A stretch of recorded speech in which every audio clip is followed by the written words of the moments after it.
doing is we'll be preparing a few remedies. Some of them I will prepare, some of them I will just tell you. Most of these are designed for common everyday problems, whether they can be preventive, they can be curative, they can be anything you want them to be. So we will be tackling a lot of them. Now, this is a workshop, so feel free to stop me at any time, ask any questions that you might have. Now, before we start, let me quickly once again summarize what it is that these things, these spices, herbs will be affecting. In Ayurveda, there are three main constitutions: Vata, Pitta, and Kapha. I'm sure some of you are familiar with it. Now, each person has a different constitution which is predominant. Either they are a combination, like you can have Vata, Pitta constitution, or you can be just one constitution. For example, me, I'm Vata. Now, what do you see? What can you look, by looking at me, what can you summarize about a Vata? Thin. Fast. Your eyes are not Vata. My eyes are not Vata. Okay. What are my eyes? More Kapha. Okay. Anyone else? Unstable. You're Unstable. Unstable. Vata is unstable, right? Anything else? Bony. Sorry? Bony. So these are some of the qualities which are present in Vata. Same way in Kapha, in Pitta, you have particular body structure qualities, particular mental qualities. Like she listed that physically, you know, you're thin, you're bony, you have jittery movements, you can't sit still, you have to move around. Look at my hands. So it's constant movement. Vata is constant movement. Mentally, he pointed out that you're unstable. The way you think, it's fleeting. It's moving around. So I would start a sentence, in the middle I will remember something, I will move on to that. I will move on to this, I will move on to that. So Vata is constant movement, whether it's physical, whether it's mental, whether it's emotional. Now if I'm high Vata, I will be someone who's incredibly nervous, whose hands and body is constantly moving, whose way of thinking is very, very anxious, who is not able to find any stability, who's got very volatile moods. So that's what happens when I have excess Vata. I don't right now, but generally when that happens, I have excess Vata. So just like that, with each constitution, an excess or a depressed version of it can result in specific symptoms that are there. Now, that's what you have to watch out for, because your body talks to you constantly. Just because you don't have a physical problem doesn't mean that you're absolutely fine. That's why the prevention is so important. That's why it's very, very necessary to focus on prevention rather than focus on looking at the curative aspects of it. Now, Vata, Pitta, and Kapha, they all have different diets as well. Now, each diet is designed to not only balance that dosha, but to make sure that whichever dosha is deficient, that comes up. So each and every person has a particular kind of diet which would be good for them. Now I'm Vata. So for me, the kind of diet which would be good is heavy, sweet, which is something which brings down, weighs me down. So, for example, I can manage to eat ghee, I can manage to eat butter. Whereas somebody who's Pitta, if you eat ghee and butter, you're going to balloon up. I'm not. I can keep eating, I have high BMR, and I'm not going to put on weight easily. But what will happen is it will calm me down. So each food has a different effect on the body. Now sweets, I can eat sweets. Sweets are good for my constitution. Whereas another person who has Kapha or who has Pitta, if they eat sweets, it's going to precipitate the symptoms or the disease which is about to start. So diet plays a very, very important role in not only curing you when you actually have the health problem, but in preventing the health problem as well. Now, if you are aware that, okay, I'm a little bit Vata, Pitta, or Kapha, I'm sure you've done this on the internet. You go on the internet, put in your symptoms, and it tells you you're Vata, Pitta, or you're Kapha. And once you find out, then you try to follow that diet, right? So it's very important to find it as focused as you can, so that it becomes customized to you. Now, coming to the spices. Indian food especially is full of spices. That's the first thing that comes to mind. Not chili, not hot, but spicy food. Indian food is spicy food. Now, the reason that our food is so spicy is because from the beginning, our so-called Ayurvedic doctors knew that the only way we would adapt a healthy lifestyle is if we actually incorporated it into our diet. So the spices which we use, all of these spices that you see over here, these are common everyday spices. Because unless it becomes part of your lifestyle, your diet, your tradition, it's very difficult to follow it. So that's one of the reasons that Indian food is spicy. Because our food at times is heavy, it's oily, it's difficult to digest. But in that particular food, which feels heavy and oily, spices will be added, which will make it easy for the body to digest. So Indians have a very wide range of vegetarian food, which is easy to eat and digest and not get any digestive problems. But still, because we indulge ourselves, we do have a lot of digestive problems. Where at that particular point, you have to take the spices as a medicine rather than part of your normal diet. I have a few spices over here. We will talk about each one of them in turn, and after that we will make a few things that you can make at home as well. So first one is fenugreek or methi. Do you know methi, fenugreek? It's got a very distinct smell. It's here, have a look around. So it's methi. These are the seeds. Methi. These are fenugreek or methi seeds. And it is in connection with the leaves also? It's in the leaves as well. You can use this in seed form, you can use this as fresh when you cook it as a vegetable, or you can even use it dried. So methi is present in all different forms. Now, this is a very distinct odor. So it's not, the seeds especially have a very distinct odor. And you can immediately identify it that, oh, okay, this food has methi in it. The seeds are the most commonly used because you can store them for a long period of time. Now, when you just have the methi seeds, they're very hard. They're very, very hard. So a very good way of using them, and especially if you hold them and you rub them together, your hands immediately smell like methi. And methi smell is very hard to get off. But if you take it, even if you eat methi, the next day when your sweat also smells like methi. That's how strong it is. So eating it, even if you, one of the very common things is that you soak methi overnight in water. So you take maybe half of this. I think this is like 1.5 tablespoons. So you take half as much, fill it with water, and soak it. And you leave it overnight. By morning, the seeds will have swollen up, and they will be a little bit softer. So what you do is you take the seeds, you put them in your mouth, leave the water in, you take the seeds, put them in your mouth, chew them lightly. It's not pleasant, it's a little bit of a bitter taste, very strange feeling, very slimy at times as well. Not very much, but you lightly chew it and you swallow it, and then the water in which it was, you drink that water on top of it. So that is very, very good for any digestive problems that you might have, any ulcers that you might have.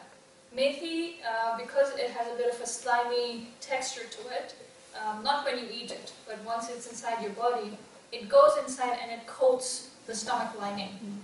So that if you have any ulcers inside, it coats it so that even when you eat the food, the ulcer and the wound is allowed to heal itself. So that way it's very good. But if you eat the methi in the morning, by afternoon your body will smell. So preferably take it on a Sunday when you're at home by yourself. But yeah, it's not bad tasting. When you cook methi, it's nice. You can make it in a form of tea as well. Take fresh methi leaves, let it boil, and once the water becomes half, for example, you take half a liter of water, you put the methi seeds in, let it boil so that it becomes almost half of it. So sieve it out. You can put a little bit of lemon into it as well, a little bit of honey, and you can have it. So that tastes much better than the seeds by itself. That was methi. Next, coming to cloves. Cloves are easily available here as well. I'm sure everybody knows about cloves, right? Cloves, you can find cloves. They have a very distinct appearance, so it's very difficult to confuse them with any other spice. But cloves by itself have a very distinct smell. Cloves you use either in dried form or you can get oil, concentrated oil of cloves. Over here, I've seen that in the pharmacies and in different places, you can use the oil and you take inhalation with the clove oil. That it's very good when you have colds and everything like that. But cloves is basically a miracle cure for any oral problems. So any toothache you might have, any cavities, any inflammation of the gums, anything, maybe your tongue, you know, when you have those cracks as well. So for anyone, bad breath, all of these things, clove is a miracle cure for it. So all you have to do is take the clove, once again, just boil it in water, make it as concentrated as you can, sieve it, and then you gargle with it. If you have bad breath, or if it hurts, or if there's inflammation of your gums, you just gargle around with it and spit it out. If you have a throat ache, then you take the clove and the methi, both of them, boil them together, and you make a gargle out of it, and you gargle with that. So both of them together is even more effective than just the clove. Clove you can use in your everyday tea as well. So it's something which the more you use, the more it helps. It's also very, very good for increasing your digestive power.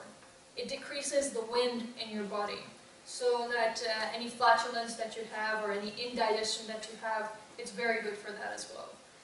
But particularly for any mouth-related problems. Another thing that it's used for is you take mustard oil, you heat the mustard oil with the clove inside it, and then you cool it down a little bit, and then you can put it in your ear. It's excellent for earache or when you have dry ears during the winter. So very, very good for that. Next, coming to black pepper, whole black pepper. Black pepper is also very commonly, easily available here. Black pepper is excellent for digestive problems. It's very, very good for anything from indigestion to lack of appetite to any throat problems, nose problems, all of them. It's fantastic for it. And black pepper, along with, I will mention it later, long pepper, these two combined together are fantastic for weight loss. So it basically cleanses your body. It mobilizes the fat inside of your body so that whatever you eat, not only does it get absorbed properly, so you don't demand as much food, but the secretions which are present in your stomach also become at the same acidity that they're supposed to. Because a lot of times what happens is you get indigestion because you're hungry, you eat the food, but the gastric acid is not at the right pH, you know? So your food is not digested properly. So you still feel hungry, you keep eating, the food doesn't get digested. So what happens after a while, the body takes the food, makes it into fat, and stores it. So what the black pepper along with the long pepper, which I will show later, is that it improves your digestive power. So that whatever you eat, it gets digested, and because it improves your digestion, it mobilizes the fat as well. So that the fat keeps breaking down, and you end up losing weight thanks to black pepper. Black pepper, you crush it, you put it on salads. If you put it on salads along with lemon, so squeeze lime or lemon, you squeeze it and then you put the black pepper on top. It's even better because the lime or the lemon, when it's outside your body, it's acidic. But once it goes inside your body, it becomes alkaline. That's the fantastic thing about it. And whenever you're sick, whenever there's inflammation, whenever there's anything wrong with your body, it automatically shifts towards the acidic side. So whenever you give lemon, whenever you give this kind of citric acid and you take it in, it helps to bring the balance back. So homeostasis, your body once again reaches homeostasis. Next is this spice. It's called bishop's weed. Does anybody know what it is? It's not as fun as it sounds. It's just a spice that's called bishop's weed. It's called ajwain in Hindi. I don't know how many of you are familiar with it. Ajwain. No? You guys know? Some of you know? Ajwain. Ajwain, along with rock salt, is a home remedy for indigestion, for stomach pain, from as far back as you can remember. You can go anywhere in India, anywhere at all. And if you say you have stomach pain, the first thing that they will do is bring out the ajwain with the salt and a glass of hot water, ask you to chew it and swallow it, and then drink the hot water on top. So for stomach pain, for indigestion, this is a remedy thousands and thousands of years old that is still being used today. Now, if you boil the ajwain, if you boil it, you take, that's around 1 tablespoon. So you take 1 tablespoon of ajwain and you boil it along with cumin seeds and make it concentrated, make it into some sort of like a tea. And to give it a little bit of a flavor, you can put fresh mint leaves inside of it. You sieve it and you drink it. Any flatulence which you have or any digestion problems which you have, it will immediately help you get rid of that. So it's very, very, very effective for any colic, any pain that you might have. Next, coming to green cardamom. Green cardamom along with the black cardamom. I don't know, have you seen the black cardamom? Yeah? This is black cardamom. I haven't seen it here, I don't think it's used here as much. This is called moti elaichi, or fat cardamom, literally translating. So this, along with the green cardamom, it's called the queen of spices. The black pepper is the king of spices, the cardamom is the queen of spices. Cardamom is another thing which is very, very indigenous to India, is that after you eat food and as you leave, you take the cardamom and the fennel seeds, and you chew them. So, you know, it's just something which people don't think about. Why are you chewing them? Why are you eating them? The fennel seeds and the cardamom are fantastic digestive agents. So whenever you eat food, afterwards, if you chew fennel seeds or if you take a cardamom and you suck on it, it cleanses your mouth. So the saliva, which is there, it gets cleansed. Along with that, as the cardamom seeds and fennel seeds go inside, it helps the peristaltic movement get better, so that whatever you eat, it doesn't stay in your stomach, but keeps moving on, and the digestion process is good.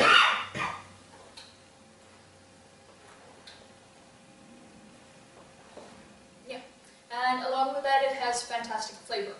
Cardamom is also very, very heavily used for any cold-related problems that you have. Anything from sinusitis to lung infections to asthma, bronchitis, sinusitis, headaches, cardamom. If you are getting a headache, you just chew cardamom or boil it in water and you drink cardamom, so-called cardamom tea. It's excellent for headaches as well. Next we have is long pepper. Sorry, do you use the cardamom oil and how? Cardamom oil you can use for inhalation. And it can also be used on food as well, especially if it's sweet. We use that quite a bit in India. So Sweets or what? For salads or? no, for anything sweet. Anything sweet, because it complements it very well. So you can use it anything from cake to whatever you can think of. So with sweets it goes really well. If you make black tea, in that also you can add a few drops. It gives a very nice aroma to it. So that's what it can be for. Next, long pepper. Long pepper also I don't think is very common here. Long pepper is from the same family as the black pepper, but it contains a substance called piperine. Now that is something, it looks very strange. It literally looks like a bark of a tree. And it's not something which I've seen here. I don't think it's here. So it looks like a bark of a tree. It doesn't have any particular smell. A little bit, but not very strong. And this, you take long pepper, you crush long pepper, crush whole pepper, squeeze lemon, add honey, take that mixture. You can either swirl it in water or you can take it as a spoon and put it in your mouth and drink water. It's excellent for cleansing out your liver. It's a fantastic liver cleanser. So this not only, so-called detox the system, but it also mobilizes the fat as well. It removes the excessive cholesterol that you have in your body, and it helps with the formation of gallstones as well. Next we have is turmeric. This is not a good turmeric. I brought it, but it's not good, because the turmeric which you normally get in the market, so-called curried format of turmeric, it's not good. It's got more of other substances in it, and the active substance which is there in turmeric, which is called curcumin, that's the name of it, which is anti-inflammatory, antiseptic, antibacterial, antiviral, whatever you can think of, it's there in turmeric.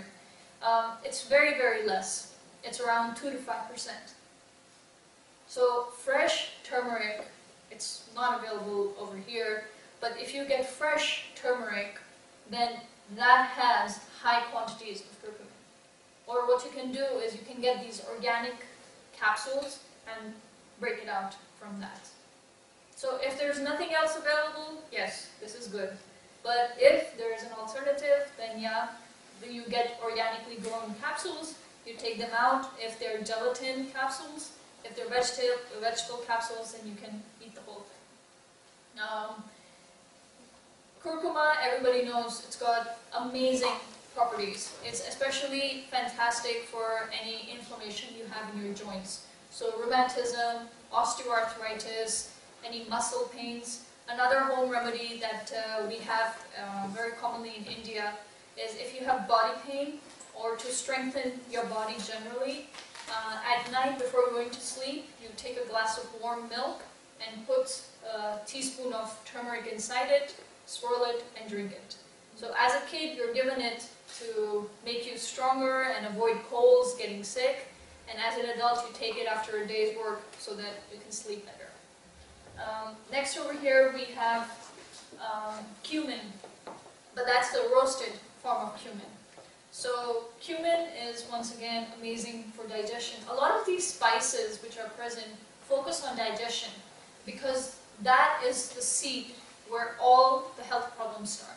The minute your digestion goes off track, you can be sure that other problems are going to follow. So your digestive system has to function at its fullest in order for you to stay healthy. So that is cumin seeds which have been roasted. So you take a pan and you just put the cumin seeds and you move them around continuously until an aroma starts coming off of it and they become slightly thick and brown in color. You take it off the pan, cool it, and then you crush it. So it smells very well, very nice, and you crush it. That you can put on salads, that you can put on pasta. It will help with the digestion. And another thing cumin is very, very good for is insomnia. You take a ripe banana, so mush it, just a very, very ripe banana, mush it, take the cumin, mix it in, and eat it. Right before going to sleep. This should be the last thing you eat. So this is a very, very well known remedy for insomnia. It's fantastic for it. It helps relax your muscles because the banana contains potassium, and the cumin, they don't understand how it works, but it works. It very well works to help you go to sleep. Last thing which is here is ginger. Everybody knows the benefits of ginger.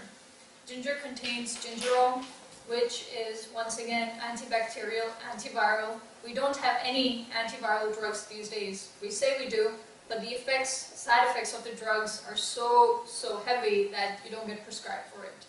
But if you get the flu, which is a virus, a very, very good home remedy for that is you take ginger, you chop it very well, you take the turmeric, mix it in, you squeeze lemon, you take black pepper, crush it, put it in, and mix it with honey and eat that.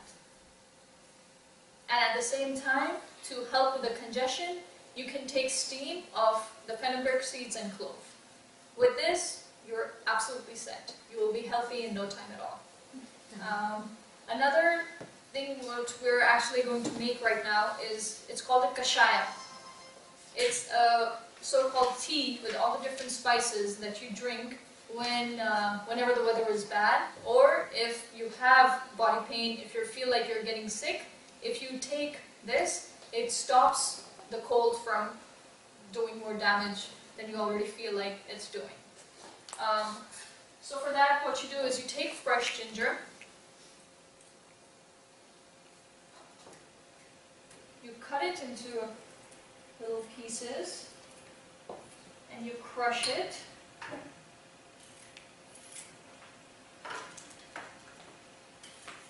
So you're going to take about an inch of ginger, so about this much, the size of your thumb.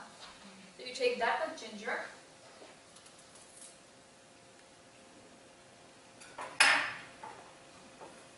you take around 10 to 12 cloves, very few whole pepper, you put it in. You take around 2 large black cardamom, fat cardamom, and you crush them all together. So this is for about half a liter of water. So you crush them all together. A lot of these spices, they contain compounds that get activated when they're either boiled, when they're either broken, whenever they're put under stress, these compounds get activated. And most of these spices have oils inside them as well. So whenever you subject them to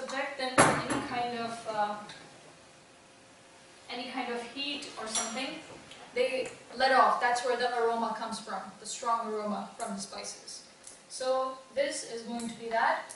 The other one which I'm going to make, that is going to be for digestion. This is ajwain, bishop's weed. Does not have the same effects. So you take about half a tablespoon, 1 teaspoon of ajwain. Once again, we're going to take black pepper, but you're going to crush it. You're going to take long pepper. You don't need to crush it properly, you just break it and you put it in. You're going to take the methi seeds, Once again, take this on Sunday, otherwise you will stink. You put it inside, and this we will add last. Okay. So this kashaya, the best time is usually at night. So before going to bed, you just have a drink of it, and you sleep better. You wake up feeling better. The muscle pain and everything which you have goes away.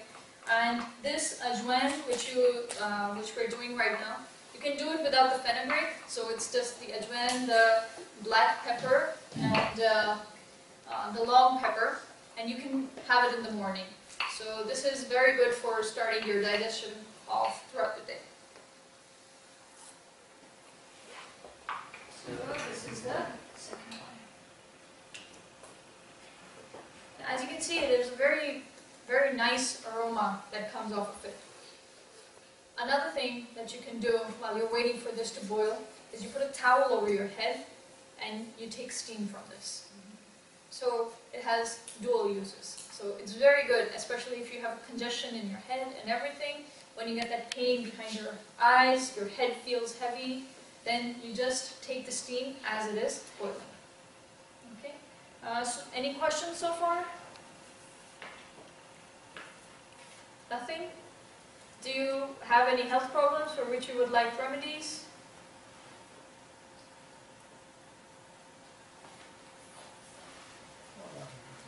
You mentioned thyroid problems. Sorry? You mentioned thyroid problems. Maybe. For thyroid? Yeah. It can be either low or hypo or hyper. Well, for thyroid problems, what I would say is the long pepper and the whole pepper.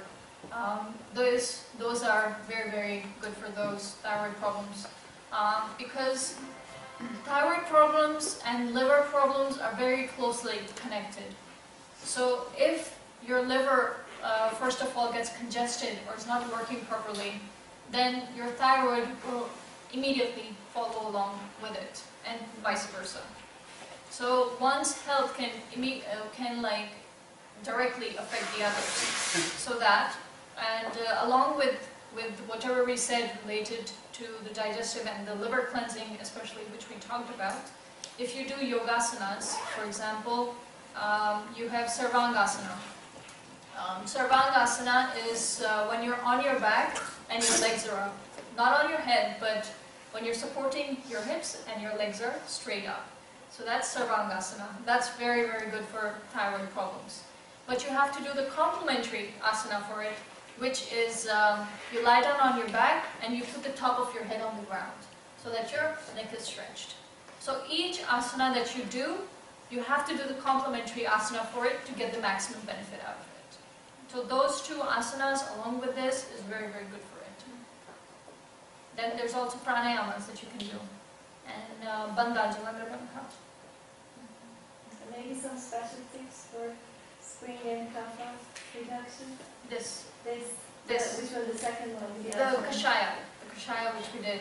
This is amazing. I swear by it. It's a really, really good preventive as well as curative way of keeping your kapha in check, or making sure that you don't get sick because of the sudden weather change, and just keeping your body healthy throughout. It's fantastic for it. Okay, so well, these are ready, so to speak. Okay. And for how long can we take these seeds? Like for how many days in a row? Can you take it like every day? Or Every day. There is no problem. No You problem. Take it like every day. No. Okay. You can't overdose on it. Okay.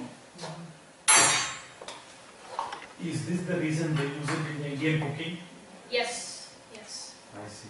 That's what our ancient sages knew, that we would not use them unless they were part of our culture or part of our tradition. So to make sure that there's no way we can escape out of staying healthy, they made sure to include it in our diet. Okay, this one is ready. So this is the ajwain one. So it's got a very nice yellow color, mainly due to the fenugreek.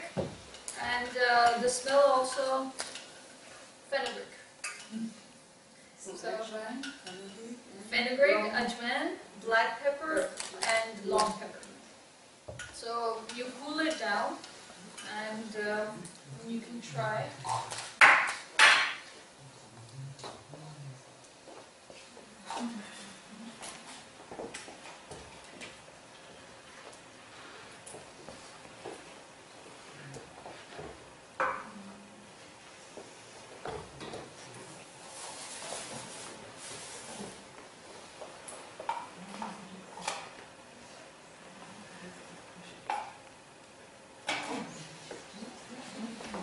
Okay, so I don't know how to show you.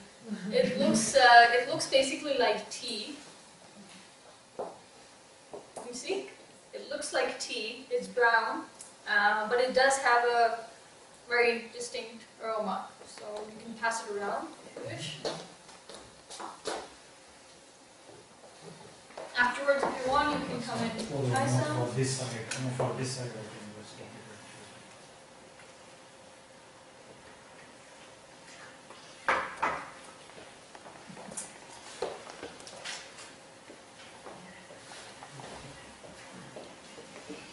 Okay, so you see, even in that, the fenugreek smell is the strongest. The ajwain also you can smell. Peppers, not so much, but the fenugreek, very, very strong. Now this is the kashaya. This has definitely a more pleasant taste compared to that.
This is the kashaya.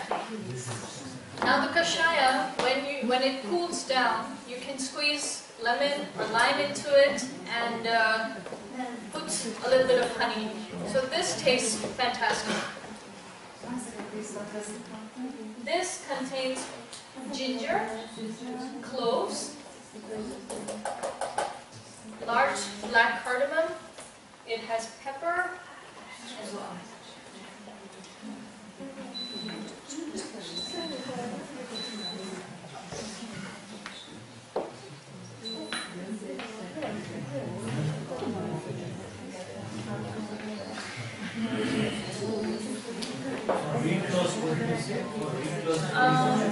Long pepper, black Long pepper, pepper. I'm listening it for the first time. Long pepper is also Yeah. yeah. Long pepper, black pepper, lemon and honey. It's a liver cleanser and weight loss. I see. Twice a day or Morning. Morning time. That's good. just like a fresh powder. Yeah. Sorry? Yeah, it's absolutely fine. It's one of those things that anybody can take. If your vata is high, if you have a very high vata, then it helps increase your pitta, so that the vata comes down. So it works very well with anything, any constitution. With kapha, it helps to move the congestion which is there. It helps to take it out because both of these ingredients are decongestants as well, along with the honey, which is antiseptic. If you are pitta, then it increases the mobilization of fat. It helps to reduce the excessive cholesterol, lower the LDL, improve the HDL. So overall, any constitution can use it. long paper, short paper, long paper, normal paper, plus lemon. Lemon. If you have no long paper, there is short paper also. Best is with long. Okay, any questions? Which one smells better? Gusha. Yes? In the Ayurvedic diet, we spoke about Ayurvedic diet, and there is always a question about vegetarianism and yoga and Ayurveda, and as far as I know, in Ayurveda, we talk about meat. This meat can be everywhere, it's certain cases of everyday consumption. What is your view on that? On this, On consuming meat, well, for that reasons or for not that reasons? well, I would say that you're right. In this point, yoga and Ayurveda do differ very much. Yoga, it goes against the whole concept of non-vegetarianism because of the ahimsa part of it.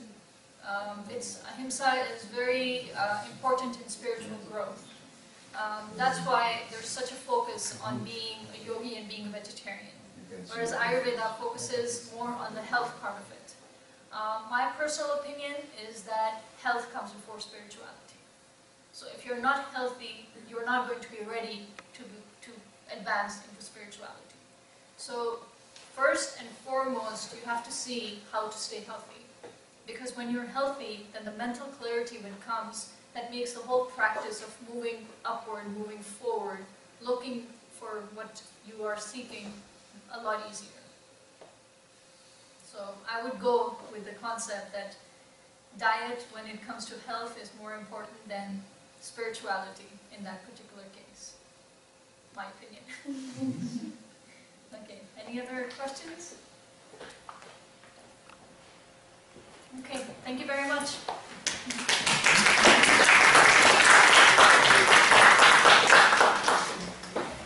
Diksha, thanks a lot. I hope this will be useful, and it was quite interesting as well. Ayurveda in home remedies. So now I would like to request His Excellency Ambassador Malay Mishra to give us a brief talk on meditation. After Ayurveda, it's time for meditation.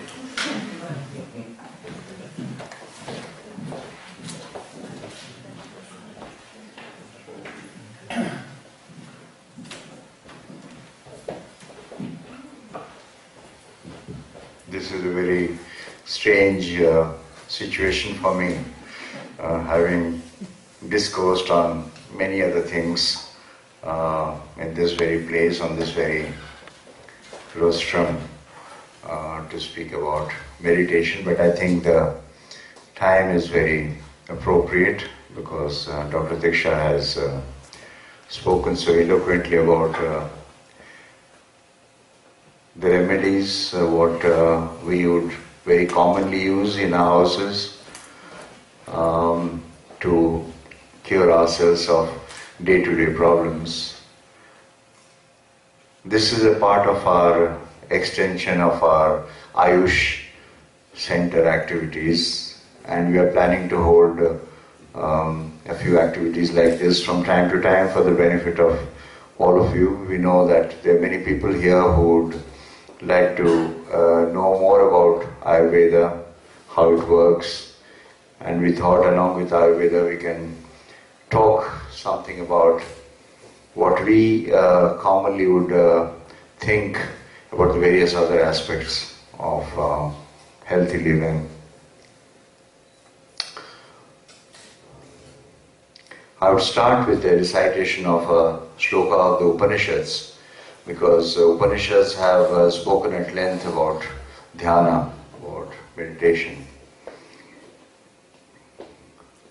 Asato ma satgamaya, tamaso ma jyotirgamaya, mrityur ma amritam gamaya.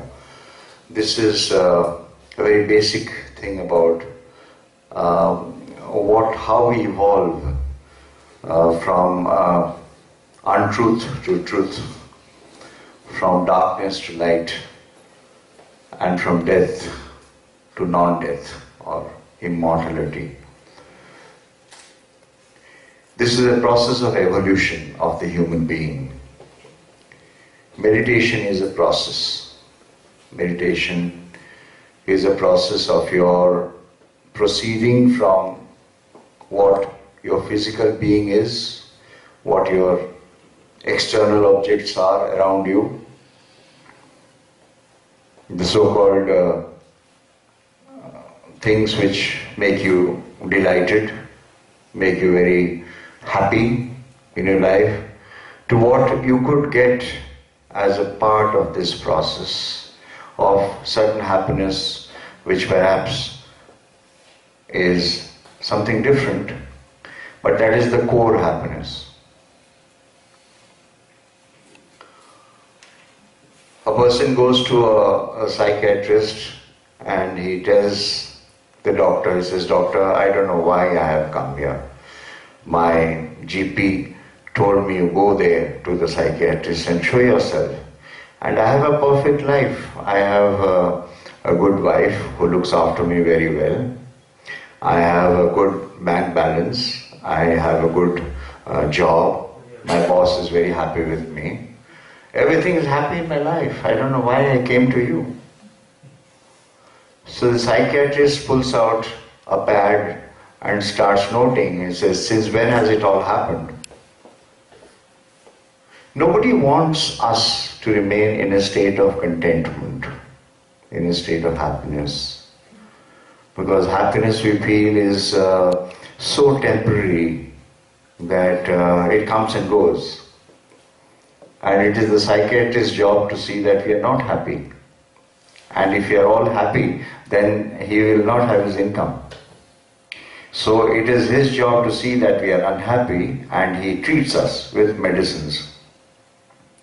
But there is a process of how you can treat yourself without medicine to get the true happiness that you really deserve. And that is the path of meditation. Meditation is the seventh step in what we call the Ashtanga Yoga, which the great sage Patanjali has written down in Yoga Sutras, a treatise on yoga, which was sometime written in about 700 years before the arrival of Jesus Christ, around the time. The same time as the Upanishads were also formed, I won't say written, but because they were a part of the Vedas, and Vedas have extensively treated on the course of yoga, what she was saying just now. So they have both come around the same time, the Yoga Sutras and the Upanishads, which were the knowledge aspect of the Vedas. And there it talks of a eightfold path, Ashtanga Yoga. In the eightfold path you have various conditions. In the beginning you have yamas, you have niyamas. Yamas means certain abstentions which you need to do in your life, abstain from certain things in your life. And niyamas are certain austerities which you observe to purify yourself, to cleanse yourself, to regulate yourselves in life. And the third step you take is asanas. Asanas are certain exercises. In the modern world, in today's world, we don't have much time. So we consider the entire yoga system to be only asanas, to be only exercises. But it is not so. The entire process of yoga is going through this step-by-step approach up to the highest form of what you do in your life. What is the purpose of your life? So asanas, what this young lady is doing on the last slide, that is one of the asanas. Diksha, this is Chakrasana. So it's the asana called Chakrasana, which is wheel asana. But the meditation is just the above slide, above that. The posture which the same girl is adopting, that is meditation. But that comes much later.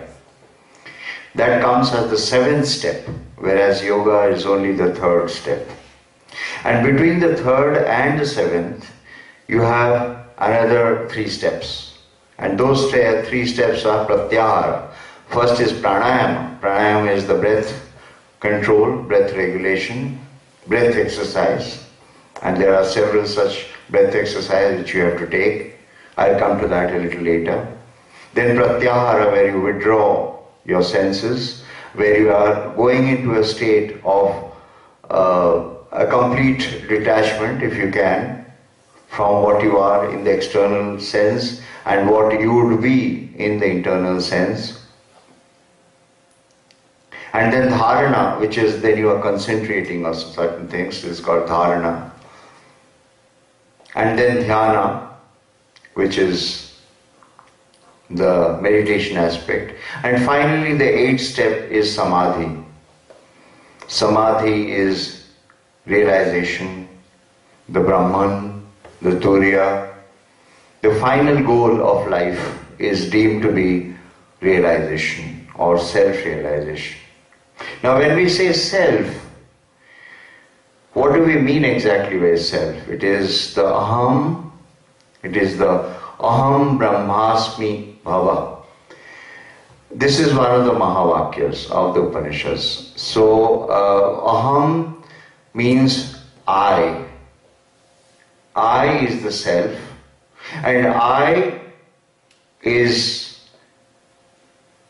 the entity which is going into meditation. And I is also the knower, the seeker, the believer who is going into the stage of meditation to find out the known which is Brahman, Brahman which is the entire self or the absolute self, and I which is just a small self, which is a part of the absolute self, which is a part of the cosmic self. And this process where the I, the self, completely merges with the cosmic self is the process of meditation. So how do you do this process of meditation? The Bhagavad Gita has prescribed in detail in chapter 6 how do you do this process of meditation, how do you enter into this process. As Lord Krishna explains to Sri Arjuna the process, that how you control yourself through this entire yoga process and this meditation. And he says that first you come to a place, you choose your place, and you choose a place which is a place constant for you, where you will sit normally every day, either very early morning or early evening, but early morning is preferable because early morning is the Brahma Muhurt, as we say, is the good time to be. And my Guru's Guru has prescribed at 4 o'clock in the morning. Well, we cannot do that so early because we are in deep sleep at the time. But normally at that early morning time it is good to start because it is a blessed moment at the time where you are completely at one with the nature, which is still, which is blissful, which is peaceful, and therefore you start that. And you choose a place, any place of your choice, and you sit. You sit erect, with your spine erect. See this girl? Exactly the same pose. Your spine is erect. You are in a cross-legged posture. Your hands are in a Chinna Mudra position, that is, you are containing the Shakti within yourself. Your eyes are closed. Some people say it could be half closed also, but most of us, when they go into meditation, because when you are going deeper into meditation, you have to close your eyes. You close your eyes, and then you have to detach yourself from your thoughts. They say meditation is a process where you are moving from thoughtful stage to a thoughtless stage. Now what is thoughtless stage? Can you ever be thoughtless? Can you ever be rid of your thoughts? Thoughts keep bombarding us from all sides. Thoughts keep attacking us from everywhere. How? They come to the manas, they come to the mind. This mind which is the repository of all thoughts. The mind is constantly crowded with thoughts. So when you sit down, close your eyes, get into meditation posture, you are thinking of something else. You are thinking of maybe your job, your children, your family. What do you do after this? After you get up, what do you do? There are sages have said that let them come. So long as the mind is alert, so long as the mind is awake, the thoughts will come. You will not forcibly suppress the thoughts, because that is not good either. You will let the thoughts pass.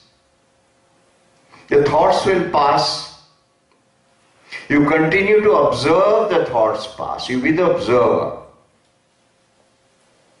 That is a difficult thing. That I, the Brahman, becomes an observer of all that is happening to me. But then you make a distinction between you and what is happening to you. What is happening to you is not you. And therefore, you can de-link yourself from what is happening to you.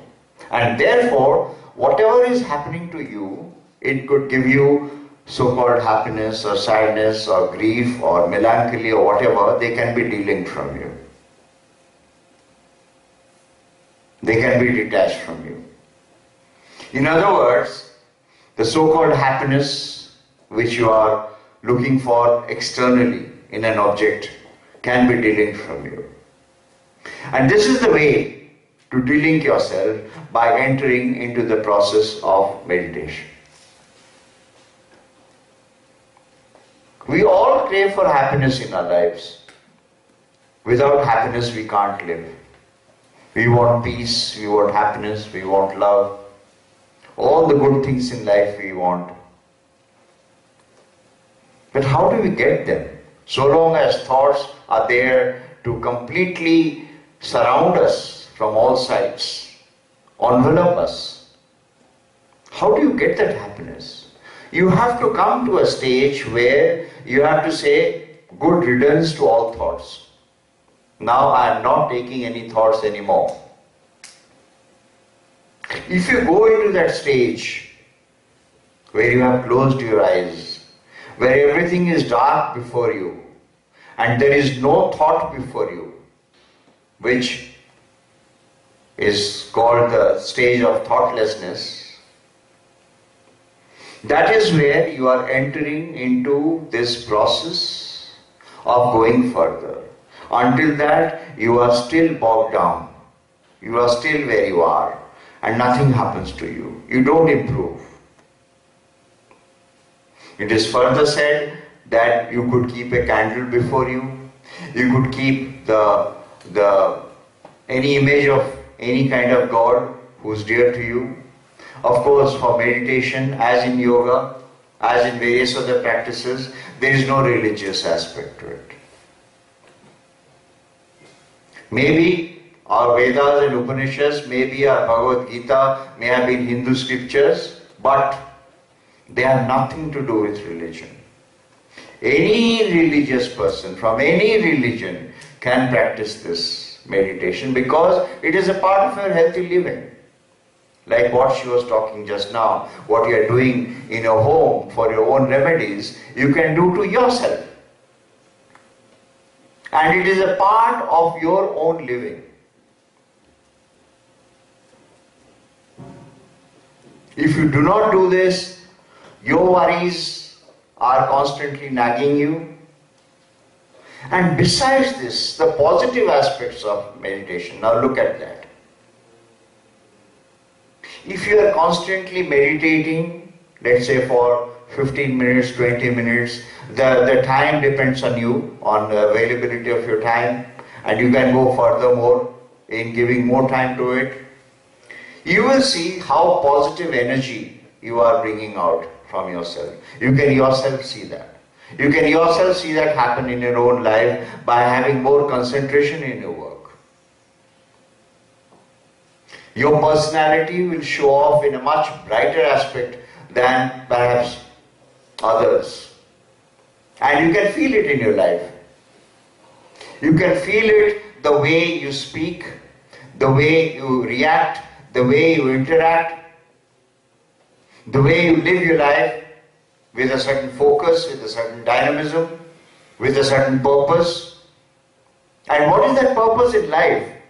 To acquire a house, to have a bank balance, to have a big job, to have a nice family? Are these the purposes of life? Yes or no? They are not. They are not. Because they do not belong to you. I do not have that. I here is not my name. I here is not my designation. I here do not attach to these all. Because when my physical body leaves, nothing of that matter to me anymore. They will all be resting here while my physical body will leave, but what will not live is my energy force. Whatever you call it, whatever name you call it soul, I call it the Atman. The Atman does not die, as the Bhagavad Gita again says that the Atman never dies. And the Atman just goes on taking bodies until it is self-realized, until it is realized, until it merges in the cosmic force, in the cosmic energy. Therefore, meditation is the most important step of your evolving from a lower level of being to a higher level of being, and reaching that stage what you should be in your life. It is not attached to any prayers or any faith, any temple, any church, any religious entity. Anybody can do meditation at any time of his or her life and seek the benefits of it. And the benefits, as I said, are numerous.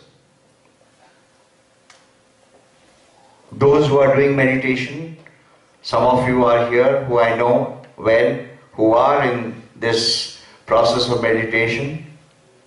You can feel in them a kind of a spirituality which emanates. Of course, we say that all of us are spiritual beings. Spirituality is the core strength in us. All other things are peripheral. Spirituality is our core competency, as we say in a very economic jargon. We are all spiritual beings. There is no question, there is no doubt about it. And the spiritual strength emanates more when we use it for good purposes. And meditation is the best purpose you can use your spiritual strength for. To enhance your spiritual strength more. To add to your spiritual content more. That is how you look at meditation in a very, very powerful manner. Many of our Upanishads have spoken about how the attributes of the Brahman are, how the description of the Brahman are, and how the Atman and the Brahman are part of the one and the same thing. And in that the body doesn't matter at all. And therefore we have one of the aspects of Vedas is Vedanta, and Vedanta talks about one indivisible whole.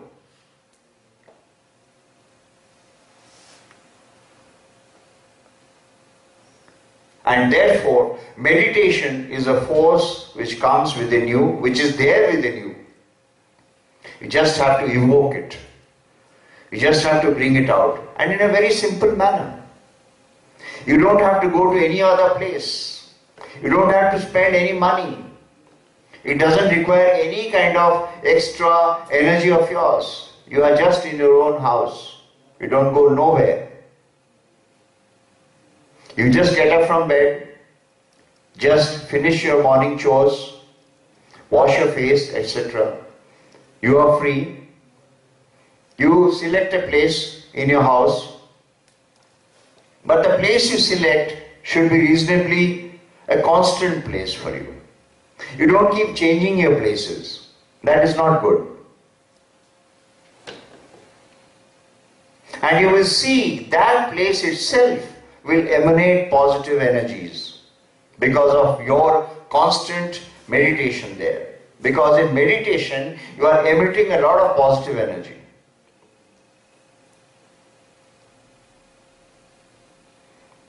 And you select that place, go to that place, sit there for whatever time you can.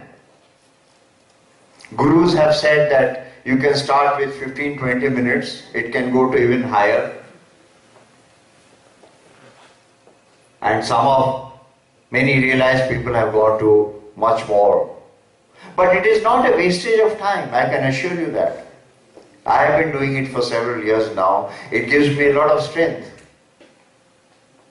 to cope with the stresses in our life. Everybody has stresses in life. Everybody needs to have some kind of a mechanism to cope with this. How do you do that? So much of worries, so much of grief, so much of burdens, so much of stresses annoying you all the time. And you need to have a force from within yourself to fight them, don't you? And that force, you don't have to ask anybody else to give you that force. You don't have to ask medicines to take that force. You don't have to go to all these home remedies for that force. That force lies within you. That force lies within you. It is only a question of your recognizing that that force lies within you and evoking that force, what you have within yourself. And once you have got that force, nobody is going to stop you. Nobody can stop you. Because you have recognized your true self. Because you have understood what you are here for. That is an amazing revelation. That would be a revelation of a lifetime when you understand what you are here for. And what is the purpose of your life. What you have come. Why are you born? And what is your final destination in life? If you have understood that, you have conquered life. You have conquered all resistance to life.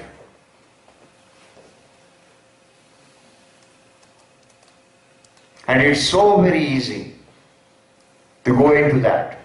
Sometimes, for the initial practitioners, it may be a little difficult because after all you are closing your eyes. Think of closing your eyes even for 10 minutes, 15 minutes at a stretch, difficult. Not easy. Unless when you are sleeping. When you are sleeping is fine. Of course in sleep also you have different stages of sleep. Some are very light sleep, some are deep sleep, some are in between. You have a dream state. There are 4 stages of consciousness as we know. Unless you are sleeping, and this is, meditation is akin to the state of deep sleep, except with one difference. In deep sleep, your consciousness is not working. In meditation, your consciousness is fully working. But your mind is put to rest. Now what is the difference? How do you distinguish? Mind is a physical, superficial awareness of certain things which hit the mind, which is a store box. It is not an organ of the body. Nobody can point out, this is where my mind is. Where is my mind? Is it my brain? Is it my heart? Is it my eyes? Where is my mind? But my mind is so powerful that so many thoughts are residing in my mind, going up and down, disturbing me all the time. Meditation is the process through which you can eliminate the impact of the mind on you. The Buddha calls it mindfulness in the mindlessness. To be mindful yet mindless. How is that?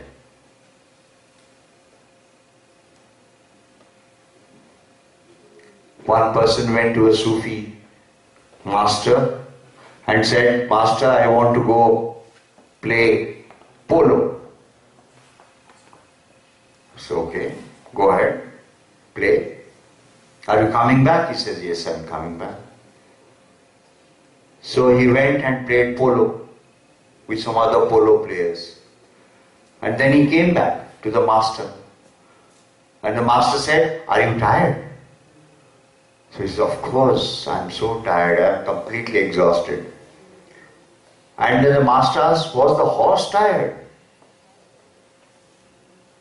He says, "I think he was tired, I am not very sure if the horse was tired."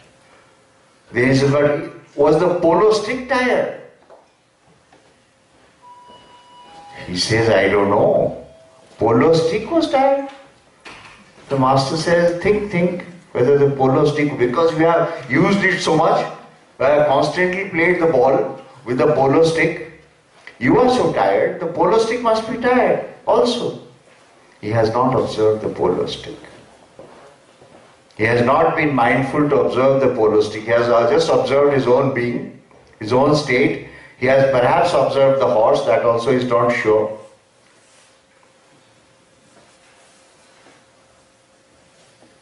That is the difference.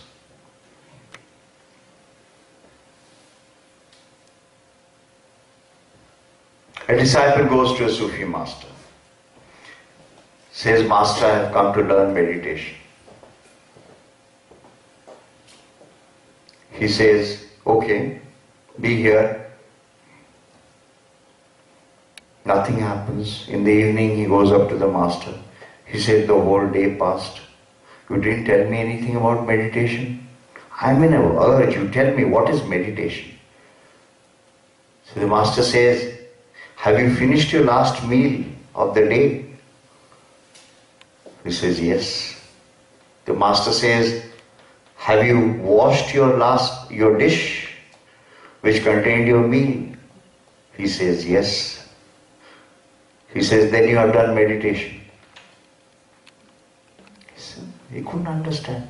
Washing the last dish, finishing the last meal of the day, and how is the master connecting it with meditation?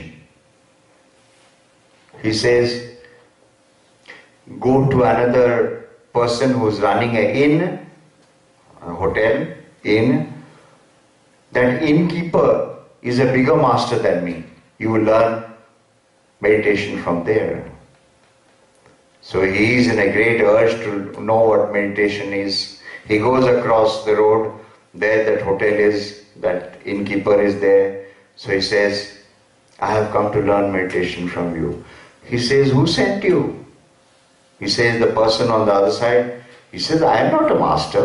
I am just a mere hotel keeper." He says, "But that master says that you are a bigger master than him and you will teach me meditation." He says, "I don't know. You want to be in this inn for a few days or for a night, you be here. What will I do? You don't know anything. He says, you watch me, what I am doing. He stays there for a day. He watches the innkeeper. And what does the innkeeper do? In the morning, he starts cleaning the floor. He starts cleaning the beds because he has to keep his rooms in proper condition for the guests. He starts cleaning the dishes. He starts preparing the food. He puts them in the dishes. The guests are coming. He notes them down in the register. All that he is doing. And the person is marking all that, observing all that, is watching all that. In the evening he goes up to that person. He says, what is meditation? He says, did you have your last meal? He says, yes. Have you washed your dish? He says, yes. Then you have finished your meditation. The same thing. There also the person says, have you finished your last meal and washed your dish? Here also the person says, have you finished your meal and washed your dish? What? The man is puzzled, he comes back.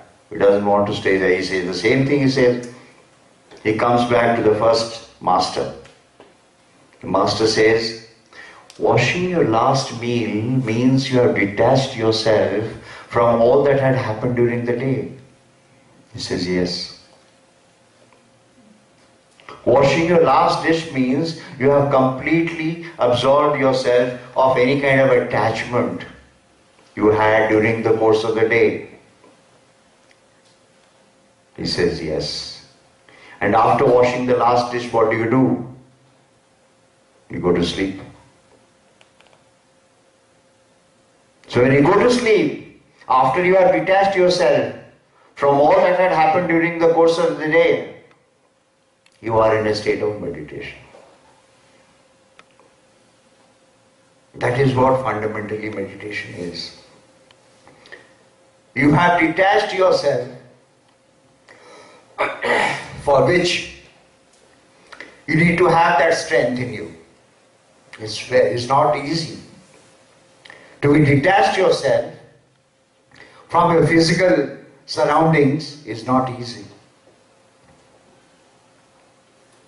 But after you have eaten your last meal and washed your dish, it is deemed that you have detached yourself from the day's activities and you are now prepared for another stage in your day.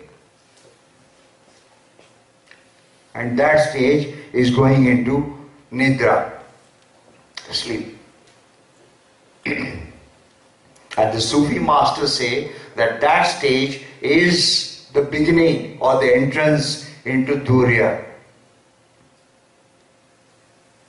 And Turiya is the highest stage of self-realization.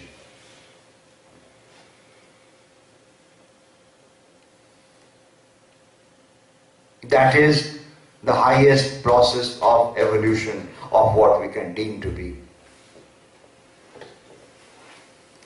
By doing that, we don't aspire to be great masters ourselves. No, not at all.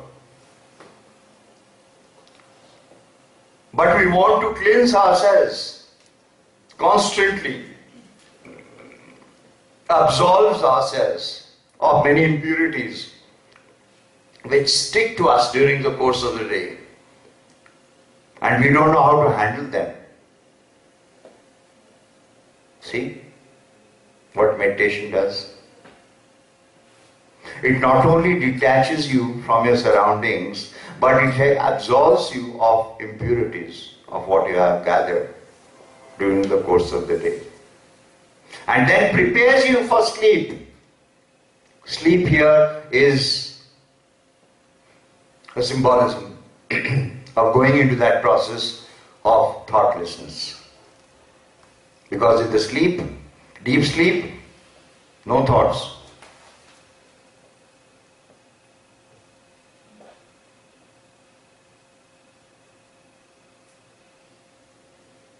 That is the strength of meditation, that is the purpose of meditation, and that is what we are doing meditation for. In some time, I think our yoga teacher will come and tell you about the postures of yoga. And as I said, these postures of yoga are basically exercises to fortify your body.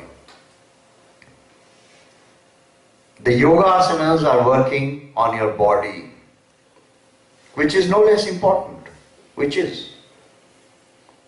But here what I am talking to you is going beyond the body, preparing yourself for being a higher object than what you are, than what God had first brought you to this earth for.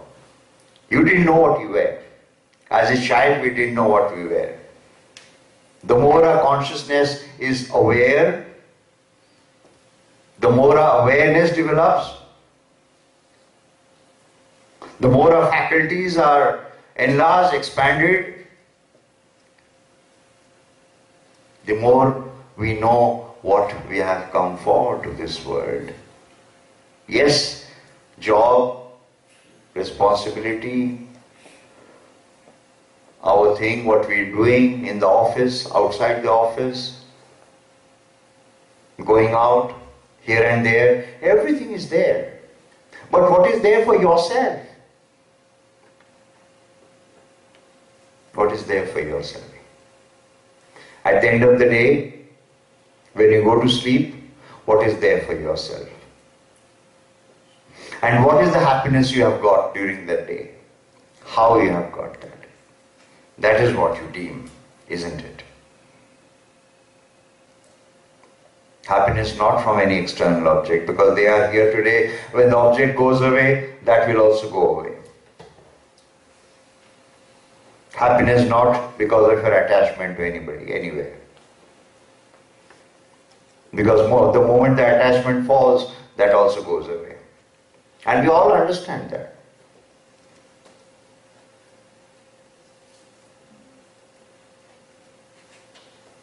So we come to the end of my little talk. I think now we are getting ready for yoga abhyas. Let me end my talk by reciting a shloka from the Upanishads, which I like very much, which means how the Atman and the Paramatman merge and become one and become full, become complete. And how we are ourselves the complete force.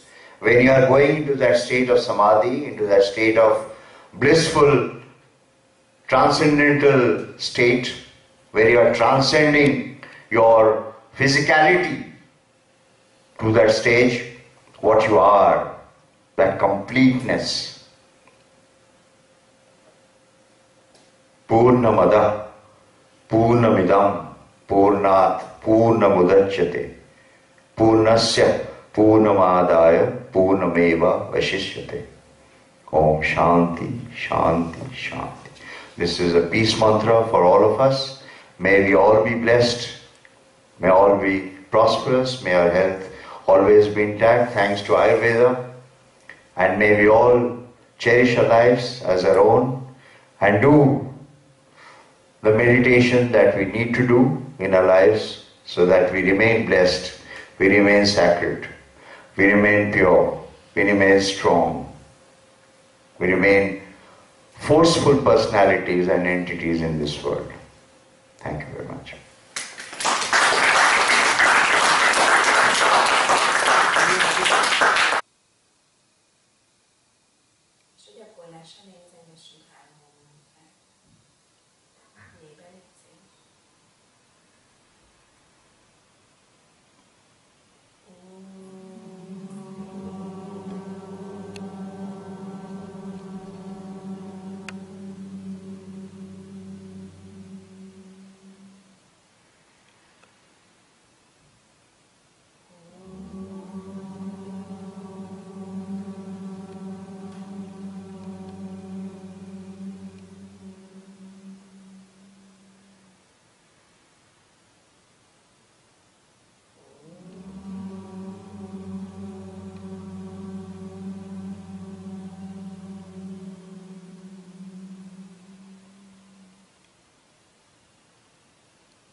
van a mágasodat összeírva, tenyeredet, hozd meg a fejedet.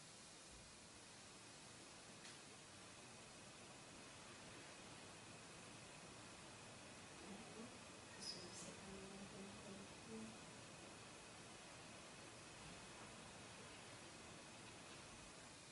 kezdjük el a közös gyakorlást. A kérésem az, hogy feküdjetek hanyag fekvésbe, savászanába, fejjel felén fordulva. A savászanában a lábak először együtt vannak, zárt helyzetből tudod kiengedni őket a természetes figyelőtartásban. A tenyereket pedig fordítsd fölfelé, és engedd, hogy a vonat alja alatt egy kis tér legyen. Ne legyen túlszorosan akarod. Ugyanakkor fontos, hogy ne vigy túl messzívesen. Keresd meg a testedben a szimmetriát, a középtengelyt, a tenyeredet bátran enged. Fölfelé fordulni.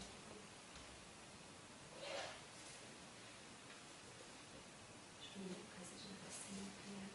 A fejedvel alátámasztást használsz, és többként középtengelyt. Saját tempóban kezd el gyakorolni, legalább 5-8-szor végezted a gyakorlatot. És hogyha már sikerül rendezned a ritmust, a légzés és a mozgás ritmusát, akkor figyeld meg azt, hogy a tested többi része hogyan reagál erre a gyakorlatra.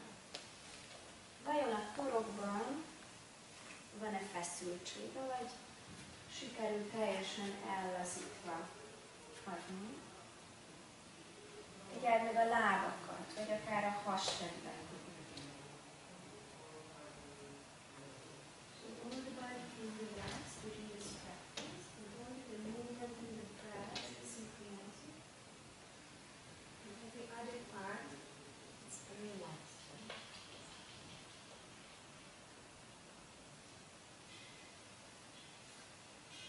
Még egy utolsó végezzel a gyakorlatban. És a kilégzéssel lassan tér vissza a savászanába. A tenyeredet fordítsd fölfelé, lazítsd el a vállakat, karokat, az egész testedet. És figyeld meg, tehát kezd el a jobb lábbal, és 5-8-szor végezd el a gyakorlatot, belégzéssel emeled a lábat nyújtva, és kilégzéssel engeded. Figyeld meg a hajlamokat. Például lehet, hogy valakinek azt mondja a test, hogy gyorsan induljon el a mozdulat, vagy gyorsan fejeződjön be. Próbálj ezeknek a készletéseknek ellenállni, és egy nagyon nyugodt, egyenletes tempót megtalálni ebben a mozgásban.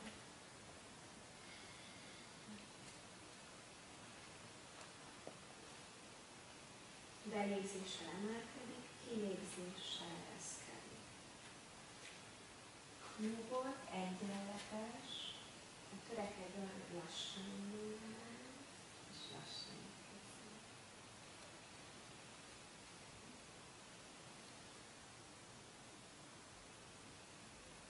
Figyelj meg, hogy ilyen légzések, mint most a lábakat.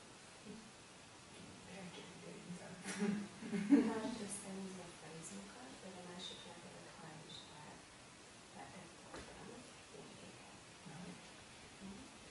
És lassítsd a mozdulat. Az fog.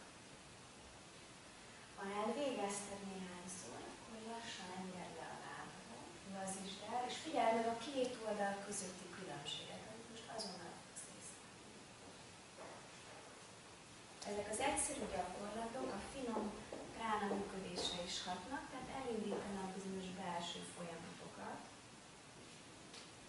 Azon kívül természetesen az izmokat átmenekítik, és a keringésünkre hat.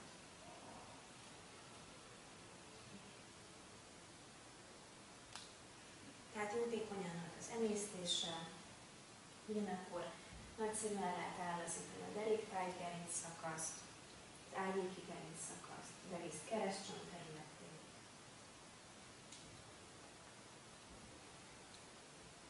Szokták hívni ezt bálászanának, csecsemőpóznak is.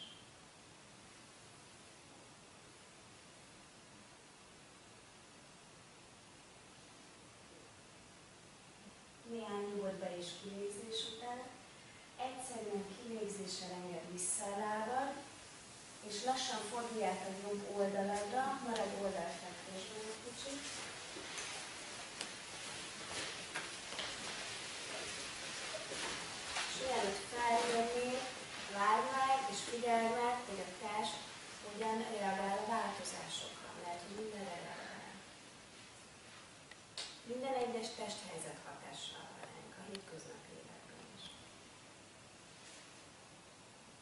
Amikor gyorsan mozgunk, dinamikusan végezzük az ászanákat, nem mindig van lehetőségünk erre megfigyelni.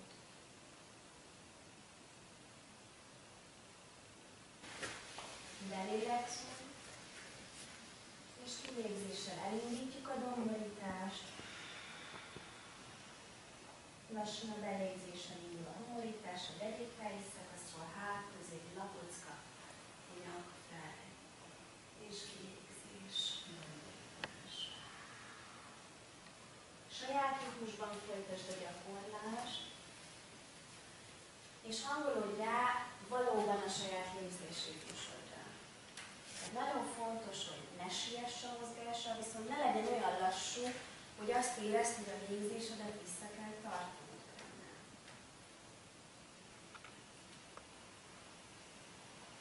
A homlok legyen végig sima. Az se bár, ha mosolyogtok.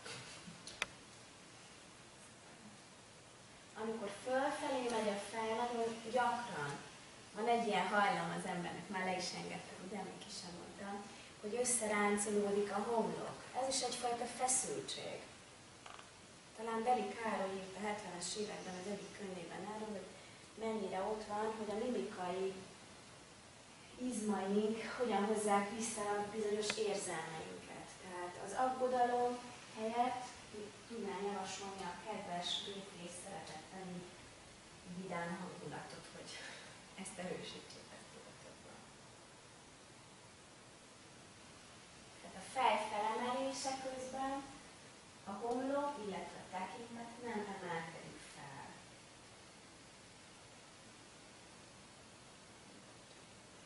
A comb mindvégig legyen merőleges a talajban.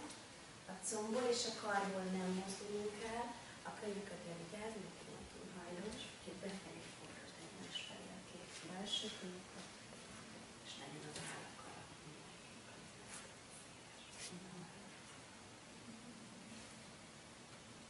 Elvégezted néhányszor, és jól átmozgattad a gerincet, és a hátizmokat, akkor a következő belégzéssel gyere fel a térdelő helyzetbe. A kilégzéssel gyere le. A kezedet pihentesd meg, és egyenes háttal húzd be a szemed, és néhány percig figyeld meg a hatásait a gyakorlatnak. Just close your eyes for a minute and try to observe the effects of the practice. Try to balance it. Megfigyelted a légzésre gyakorolt hatását.